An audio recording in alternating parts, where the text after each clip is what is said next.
Christmas had always been a bittersweet time for my family. After my mother passed, it was just Dad and me trying to keep the traditions alive. But this year was different. Sydney was spending Christmas with us. She was Dad's new girlfriend, a charming, soft-spoken woman who seemed determined to fill the void in our lives. At least, that's what everyone else saw. From the moment she moved in, I felt a quiet unease. She was perfect. Too perfect. Her smile never faltered, and her words were always measured. But there was something in her eyes that didn't match the warmth she tried to project. I brushed it off, convincing myself it was just my discomfort with someone new stepping into Mom's place. Christmas Eve started off normal enough. The house was decorated with soft lights, and the smell of freshly baked cookies filled the air. Sydney had insisted on preparing a special dinner for us. She laughed and joked with Dad, playing the role of the perfect partner. But as the evening went on, little things began to bother me. Her laugh sounded hollow. She didn't eat much, just pushed the food around her plate, and there was a moment, brief but undeniable, when I caught her watching me. It wasn't a kind or caring gaze. It was calculating, as though she were studying me. That night, after everyone had gone to bed, I couldn't sleep. Something about Sydney's presence unsettled me. I decided to grab a glass of water from the kitchen. As I passed her room, I noticed her door slightly ajar. Inside, Sydney wasn't asleep. She was rummaging through Dad's wallet, slipping cash into her purse. I froze in the hallway, heart pounding. She glanced toward the door and I ducked out of sight, barely avoiding her gaze. My hands trembled as I crept back to my room, locking the door behind me. The next day, I decided to keep an eye on her.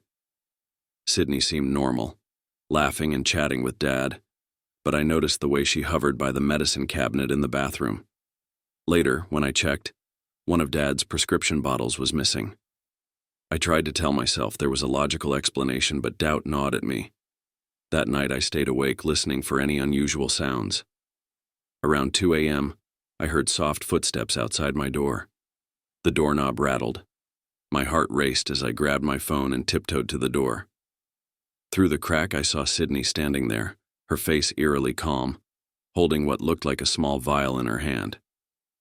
"What are you doing?" I demanded, throwing the door open. She didn't flinch. Instead, she stepped closer, her voice low and measured. "You don't trust me," she said, tilting her head, her smile unsettlingly serene. "That's a problem." I backed away, but she followed, her presence suffocating. "Your father trusts me," she continued. "You should too." The way she said it wasn't a suggestion, it was a threat. I wanted to scream, to wake Dad, but fear rooted me to the spot. Her hand grazed my shoulder as she leaned in close. "This is our family now, don't ruin it." She left the room, closing the door softly behind her. I locked it again, my heart pounding in my chest.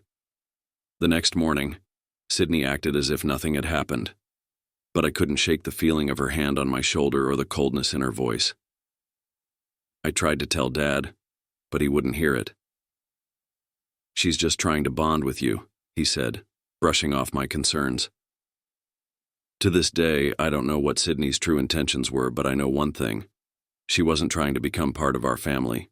She was trying to take control of it, and in some ways I fear she already has.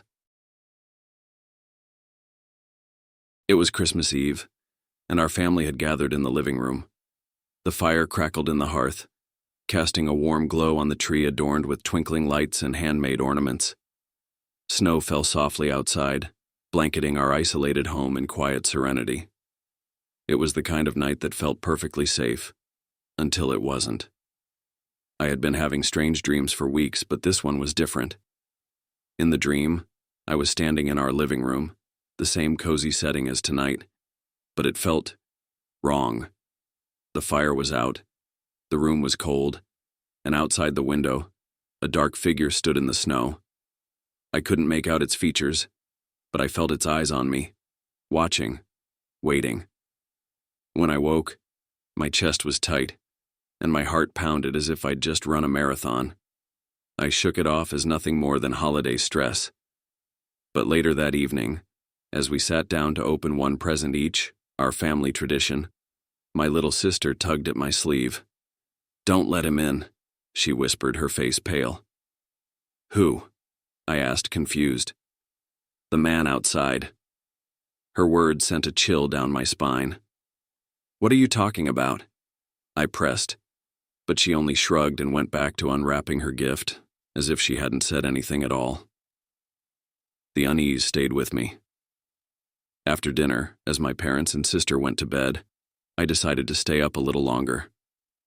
The house was quiet, save for the occasional creak of settling wood. I stood by the window looking out at the snow-covered yard. It was pristine, untouched. But then I saw it, a single set of footprints leading up to the house, stopping just beneath the window where I stood. I froze. The footprints weren't there earlier, I was sure of it. Grabbing my phone, I turned on the flashlight and leaned closer to get a better look. That's when I saw the figure again, standing at the edge of the tree line. The same dark silhouette from my dream. It didn't move, didn't make a sound, it just stood there, staring. I tried to convince myself it was a trick of the light, maybe a shadow cast by the trees. But deep down, I knew better. I closed the curtains and bolted the door, my pulse racing. As I turned away, I heard it. A faint tapping sound, like nails on glass. The window I had just covered. Slowly, I turned back and peeled the curtain aside. The figure was closer now, just a few feet from the house. I stumbled back, nearly dropping my phone. I raced to wake my parents, but when we returned to the living room, the footprints were gone. The snow was untouched again, as if no one had ever been there. My dad checked the locks, assured me everything was fine, and chalked it up to my imagination. But I couldn't shake the feeling of being watched. That night, I barely slept. Around 3 a.m., I woke to the sound of soft creaking floorboards. Someone or something was inside the house. I lay still, holding my breath, listening as the steps grew louder, closer. Suddenly, my bedroom door creaked open. I wanted to scream, to call out for help, but my voice was caught in my throat. A dark figure stood in the doorway, the same one from outside. It didn't move, didn't speak. It just watched me. I don't remember much after that. The next thing I knew, it was morning, and sunlight streamed through my window. My parents were in the kitchen, acting as if nothing had happened. But when I looked outside, I saw them again. The footprints, leading away from the house this time, disappearing into the woods. To this day, I don't know who or what it was. My sister never mentioned the man again, and my parents still insist it was just a dream. But every Christmas Eve, I make sure the curtains are drawn, the doors are locked, and I keep a close watch on the snow.